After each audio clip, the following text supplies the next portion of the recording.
चलिए। छलकता गंगा जी के पनिया शिवा गुरु लहरत बेल के पतैया दया करी।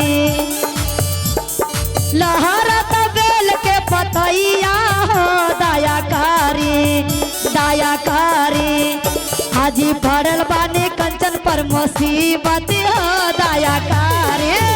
हरा पड़ल बानी सिसिया पर मुसीबत दया करी। ऐसे नहीं दया करेंगे दीदी, थोड़ा थोड़ा झुम झुम के दीदी, मतलब कि हम नीचे आएंगे था।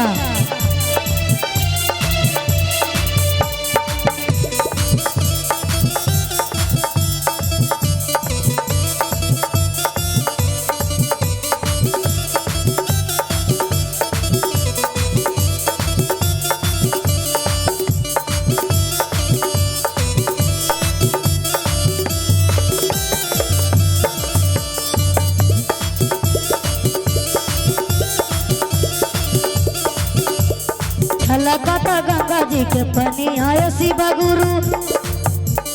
छलकता गंगा जी के पनिया शिवा गुरु लहरत बेल के पतैया दया करी दया करी। पड़ल बानी सिसिया पर मुसीबत हो दया करी। हाजी पड़ल बानी कंचन पर मुसीबत हो दया करी। हाजी पड़ल बानी कंचन पर मुसीबत हो दया करी। आज पड़ल बारे दीदी पर मुसीबत हो दया करी।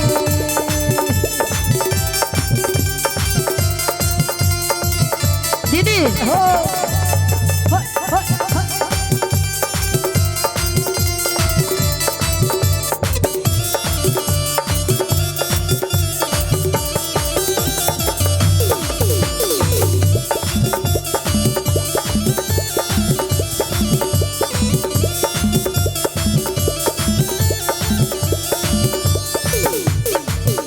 तो और क्या है, महादेव मेरा पुकार सुनिएगा।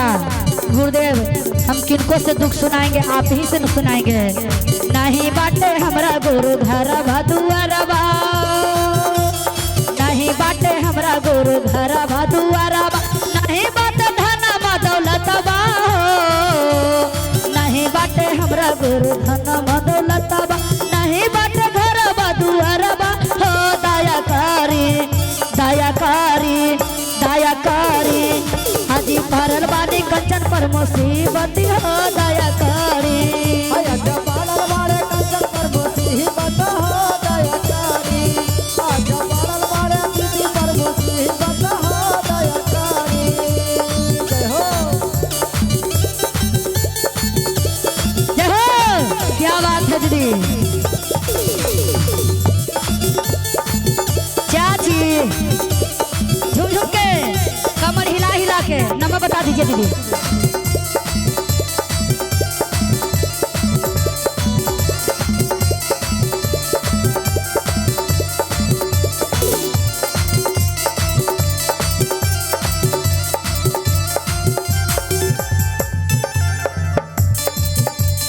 नहीं बाटे हमरा गुरु हक लगी अनमा। नहीं बाटे बुद्धि आगे अनमा हो दया करी। नहीं बाटे हमरा गुरु बुद्धि आगे अनमा। नहीं बाटे हक लगी अनमा हो दया करी।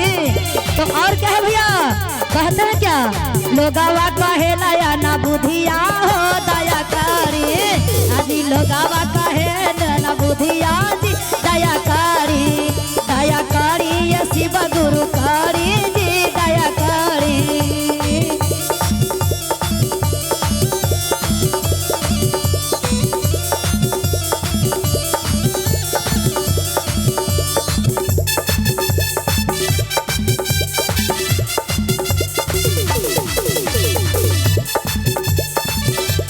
झुम झुम के दीदी।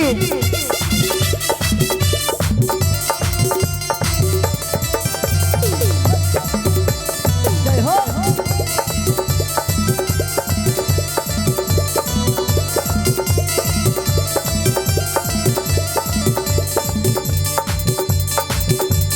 नहीं बाटे हमरा गुरु धनमा दौलतबा। नहीं बाटे गोदी में बालकबा जी दया करी। नहीं बाटे हमरा हमरा गुरु धन दौलतिया नहीं बाटे गोदी में बालक बाजी दया कारी जय हो दया कारी शिव गुरु कारी जी दया कारी दयाकारी शिव गुरुकारी जी दयाकारी क्या बात है दीदी शिव गुरुकारी जी दयाकारी जय हो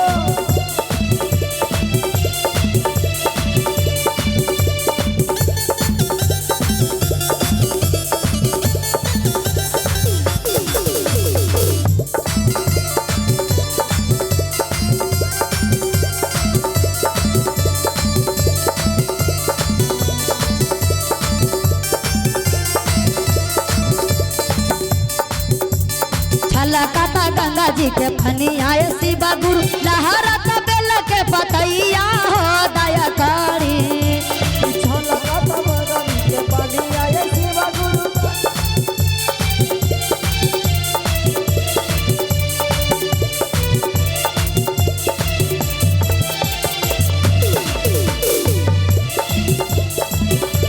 झुझुम के अच्छा हम समझ रहे हैं बात जबले हम नहीं आएंगे जबले नहीं करेंगे हमारो हरेंद्र भैया धेन दिन सुतारावा हमारो हरेंद्र भैया धेन दिन सुतारावा नीलम दीदी दलन बतलाई हो दया कारी नीलम दीदी दलन बतलाई हो दया कारी आजी पाड़ल बानी कंचन पर मुसीबती हो दया कारी शिव गुरु कारी हो दया कारी दयाकारी शिव गुरुकारी हो दयाकारी शिव गुरुकारी हो दयाकारी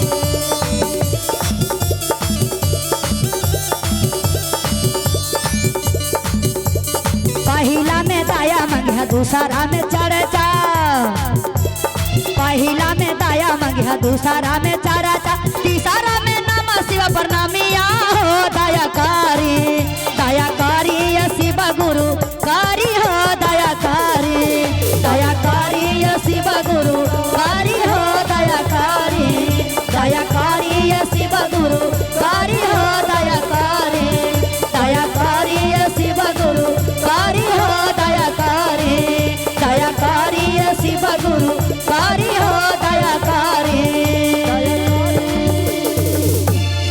बोल दीजिए शंकर भगवान की जय हर हर महादेव।